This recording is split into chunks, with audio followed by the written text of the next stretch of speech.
sa inyo kung bago lang kayo. Tingnan ninyo, obserbahan ninyo. We don't ask you to put how many thousands of dollars dito sa ating negosyo. Start with the $10. Ngayon, kung makikita mo na malaki ang kinikita mo at kumikita ka ng daily, then start with another $100.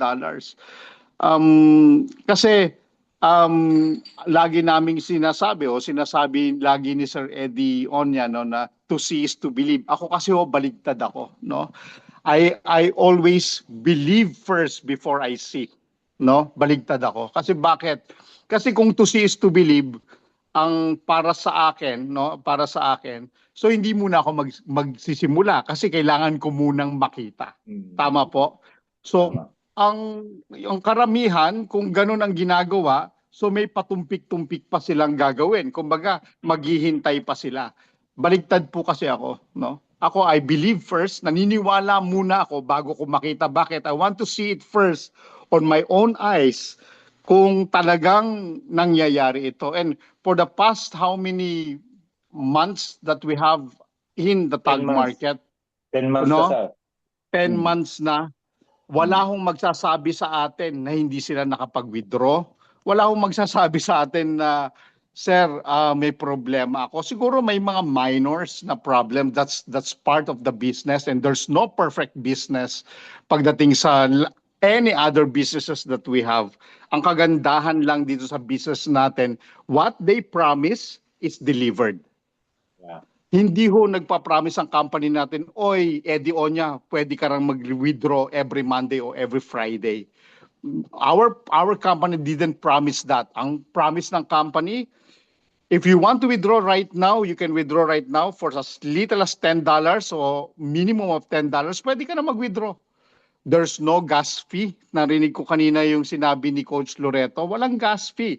Walang hidden cost. Hindi tayo magpapaalam sa company na magwi-withdraw tayo. Because we have all the control of our money. No, yung investment natin, tayo ang may control. Walang ibang may control kundi tayo.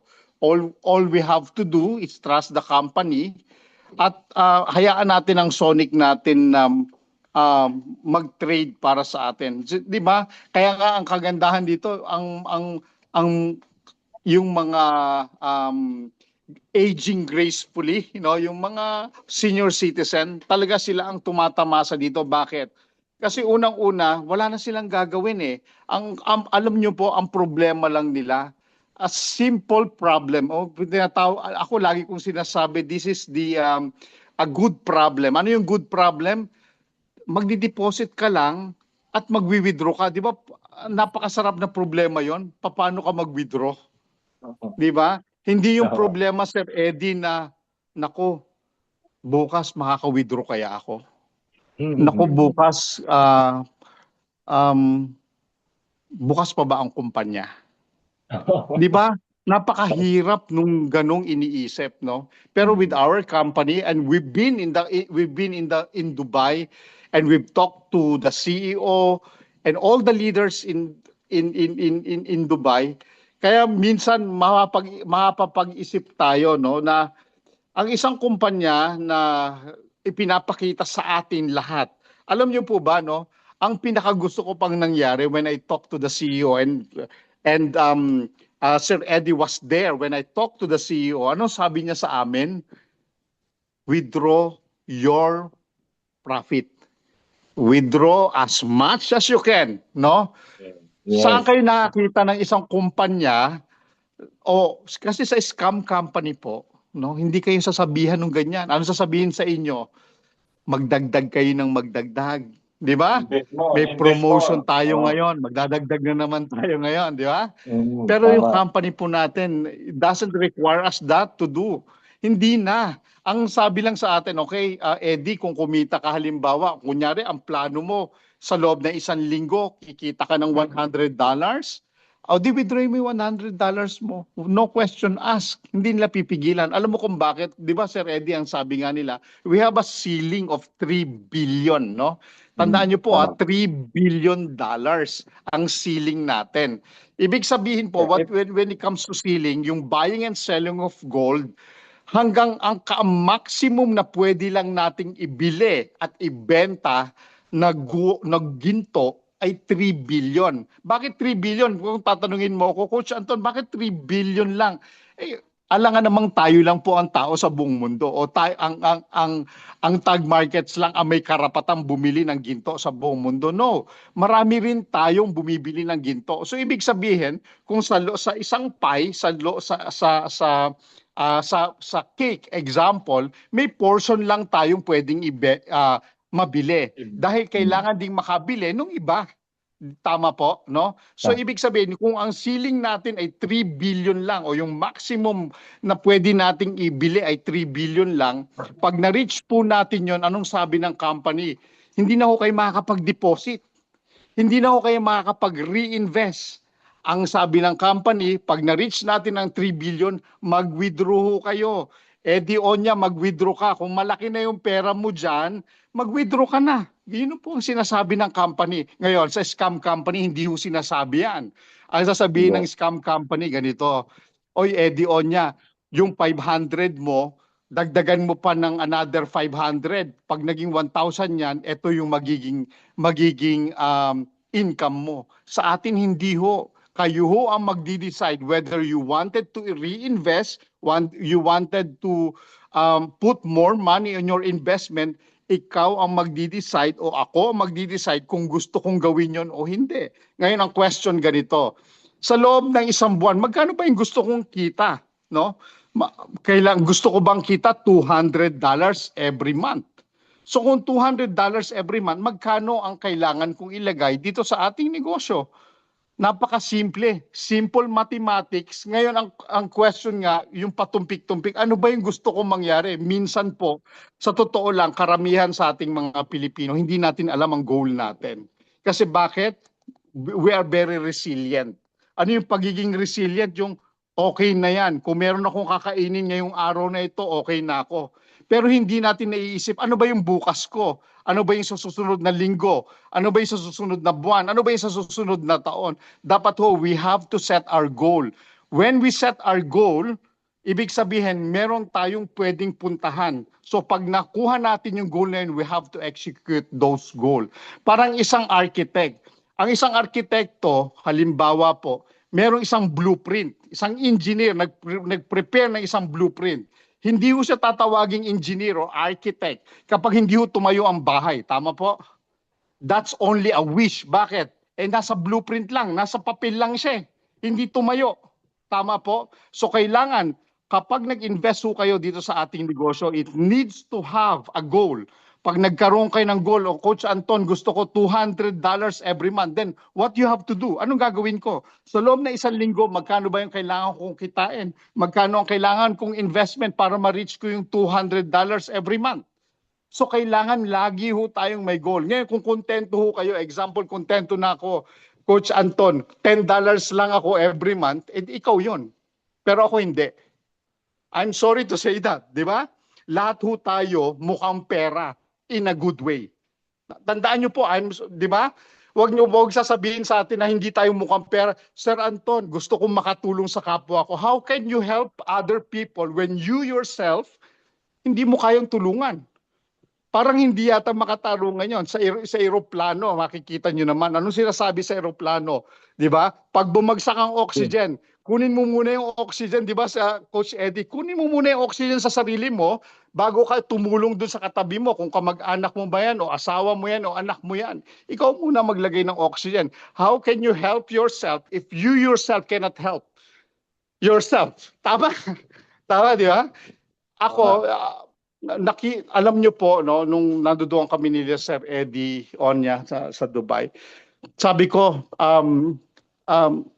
ito na yung negosyo na napakaganda na hindi natin nakita. And Sir Eddie Onya, attest for that. Alam nyo, natutuwa din ako at na-meet ko si Coach Eddie Onya, how humble he is, no? At how passionate he is to the people that he is working with, no? At ang sa akin lang din, no, sa team ko, no, nakita ko din yung kanilang struggles, Coach Eddie, no. Nakita ko rin yung yung gusto nilang mangyari sa kanila. And I'm happy that they follow my advice, they follow what I'm doing, no? Not all of them, but most of them, they're doing it. At ngayon po, no, nakikita ko na masaya sila. Nakikita ko na somehow, no, we change the life of so many people in our own little way. And I think mas magandang indulhensya sa Panginoon na makita yung ganong bagay na yung sincere ka, walang kasamang iba man, yung sincerity na nanggagaling sa iyo na kaya minsan alam niyo po, no, minsan medyo nagtatampo ako, nagagalit ako sa team ko kasi bakit?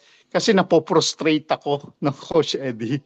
Napoprostrate ako the plans that we have na divert into something different, pero okay rin naman, nangyayari, nababawi naman natin, no, nakukuha ko naman yung gusto nilang mangyari. And ngayon po, no, I have few downlines and few affiliates and business partners. They're already millionaires. No, yan po ang pwede kong ipagyabang sa inyo. They are millionaires in their own little way, not coming from me. They just follow my advice. Pero yung makita ko na, oy, okay na. Yung plano nila, sir, ang gusto ko lang makapatayo yung second floor ko. Kailangan ko lang 500,000, kailangan ko lang 700,000. Ngayon, almost about 1 million na yung pera nila, no, dito sa ating negosyo. At nagugulat lang ako kasi bakit they duplicate what we're doing, di ba? Alam niyo po, no, napakasaya lang na makita yung mga tao na nabubuo uli yung kanilang pangarap, na hindi natulog na yung pangarap. Kasi alam niyo po, tayo talaga, uulitin ko uli, ang mga Pilipino very resilient. Okay na tayo. Sanay na ako dyan, di ba? Yung mga pangarap na dapat na meron tayo, natulog. Pero po pwede pa hong mabuhay ang pangarap natin with the help of this business. So, buhayin niyo po yung pangarap ninyo, maliit man yan, malaki man yan, basta achievable. Gawin lang natin ang negosyo ng tama, walang hyping, walang kung ano mang internal motives na meron tayo. And God will do the rest for us. Yun ang pinakamaganda kasi tayong mga Pilipino, especially us, no, yung kasi nakikita ko yung ibang mga lahi, how passionate they are. Mas passionate tayo. Alam niyo po ba, nung nasa Dubai kami ni Coach Eddie, takot sila sa mga Pilipino, sa totoo lang. In a good way po. Bakit sila natakot? Kasi alam nila kung paano magtrabaho ang Pilipino. Ano sabi nila sa amin? We've heard good things about you guys. Naku, narinig niyo po yon. Dadalawa lang kami ni Coach Eddie together with my wife Connie and Sunil. Marinig niyo po yon coming from the mouth of those leaders, no? That's something. Ano yung naririnig nila na hindi natin naririnig? Tama, no, Coach Eddie? No, that's something that's... Kaya nga sir, masayang-masaya ako sir eh. Yung saya na naranasan ko doon na hindi lang yung nakapunta tayo doon, pero yung respeto ng Yung management respeto, sa atin. yes. Yeah. Grabe. Tama.